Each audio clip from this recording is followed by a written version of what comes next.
so thank you for coming out today. We're going to be talking about the room selection process that's coming up at the end of this month.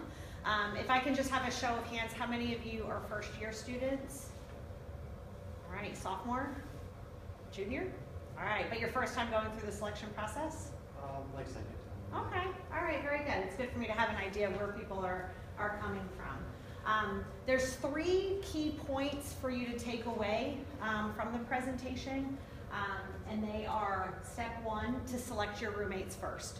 So you all logged in and you've seen your selection time at this point, right? So you all know what your time is that you can begin picking. Before that time, you'll be able to log in and match with a roommate. So for those of you that are going into the process with a friend or with a potential roommate, it'll be really important that you match each other prior to going in to select your room. And by match, that means if I want to live with Sam, I need to request Sam, Sam needs to accept that request, and Sam needs to request me, and I need to accept that request. That's what we mean by mutually matched. You can't match afterwards, so it's important that you do that prior if you are going in with a friend. The next step is to select your room. So you'll be eligible to select your room on or after the assigned time that you've been given to select. You get 1 pick. So are any of you in more than one process? Meaning we also have learning community selection, honors selection, and a general selection. You're all for the general selection. That makes it a little less confusing for you. But you do have 1 pick time and 1 time to pick. So once you select that space, your selection process is over. It is finished. If you aren't happy with that space, then we can certainly work with you on a room change process that opens up in May. But for selection, that is your 1 pick for the process. And then the third thing is after you select your room, you'll be asked to pay the $300 room reservation fee. It's due on April 21st, and you will have multiple reminders to do that. Just make sure that you do that. If at any point you don't select your room and the process closes, or you selected a room but you didn't pay the room reservation fee, your housing will be canceled for the fall because we're left to assume then that you really don't want housing. Which is the case for some students. So just make sure that you do follow through and select your room and pay your fee. All right, so the general process opens up at 9 a.m. on March 29th. At that time, you will be able to log in and see what's available.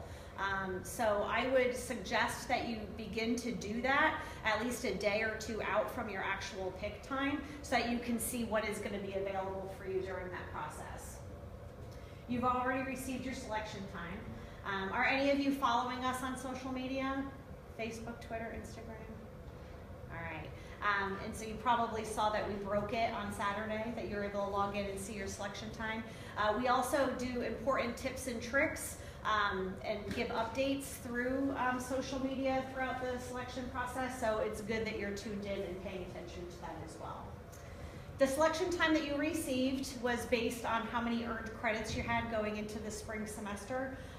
And there's almost like 2 separate selections within the general process. There's one for men and one for women. And with each earned credit hour, it's randomly assigned. So every female with 33 credits, it's randomly assigned then the actual pick time that they're given. All right, I'm going to cover the rest of that. So. All right. Couple of things. If you are not able to be there at your pick time to select, whether you're on vacation or you're in class, whatever it is that you have going on, you can request a proxy. So all you do is you write into us and tell us that you won't be able to be there to select, you won't be able to log in. Let us know what your preferences are and we will pick for you, okay? If you are going into the process by yourself, which plenty of students do, you may be consolidated. So what that means is if you picked, say, a space, a double room on the 2nd floor of Wyndham in North Campus, you may be consolidated with other students from the floor who picked by themselves as well. And the reason for that is to open up doubles for pairs that want to live together. When you do pick your space, to avoid that, it makes sense for you to try to fill rooms whenever possible if you really want to stay in that room so that we don't consolidate you. And then like I said earlier, after you select your space, you'll need to pay the room reservation fee by the 21st so that you're not canceled. And if you don't select your select during selection, then your application will be canceled. Expectations. So this is where logging in advance will really help you so that you can see what's available and you can keep your expectations reasonable. For example, we only have about 500 singles on campus, and a great number of them are on hold for students with medical accommodations. And of, say, the 500, it's about half and half men and women. Those singles go in the first couple of days of the selection process. So just kind of keep that in mind and keep those expectations realistic. Apartment spaces. Apartment spaces, we don't have enough to house all of our seniors in an apartment space as it is. So keep that in mind as well. The Hilltop Apartments, Charter Oak Apartments, South Campus, those are more popular areas that do tend to go sooner than later. The more students that are in your group in this process, the more difficult it is to get into like a full suite. So for example, if there's 6 of you and you're trying to get into a Busby suite, when you log in to pick, you're only gonna see spaces that accommodate 6 students.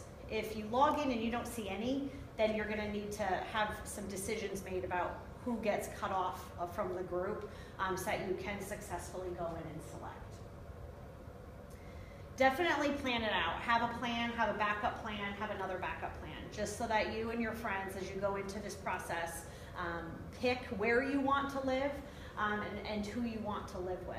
At some point, it might be important for you to consider what's more important, who you live with, and you'll live with that person anywhere on campus, or is it more important that you try to get a space, even if it means that you're without your friends, but to get into, say, South Campus or West Campus. So those are decisions and thoughts that you need to have going into the process as well. We will have videos posted on our website that will walk you through roommate matching and the actual selection process, so you will have a chance to see that before you go in and select. It will be posted on our website in the upcoming weeks. I'm not sure if you've seen, but we do have floor plans posted on our website as well. And we are missing a couple of areas, but they'll be up before the selection process, that you can see the layout of the floor, which rooms are near which room is near the bathroom or the staircase. So it'll help you to make a more informed decision when you go into selection. So now I'm going to open it up to any questions that you might have. Yes? Okay, say that you pick 2 roommates or 3 roommates and you're thinking about going into a quad. Now, even though you pick those roommates, can you still apply to live in a double or a triple or a single? Okay, so the question is, if you go into the selection process paired up as a group of 4, if you later change your mind, can you drop down to live in a double? And the answer is yes. What you would need to do for that is drop people. So if there's 4 of you mutually matched to go in it together, which 2 people are you going to drop from your roommate matching so that you and one other person can go in and successfully get into a double room? So that's part of the planning that you need to have in mind for making those decisions, so that when your time comes, you're ready to go. If there's not any quads available, then that'll be good for you to plan for. Oh, and at the same time, if you only pick 1 roommate, can you still apply to live in a quad or a triple? Her question is, if there's only one other person, can you still get into a quad?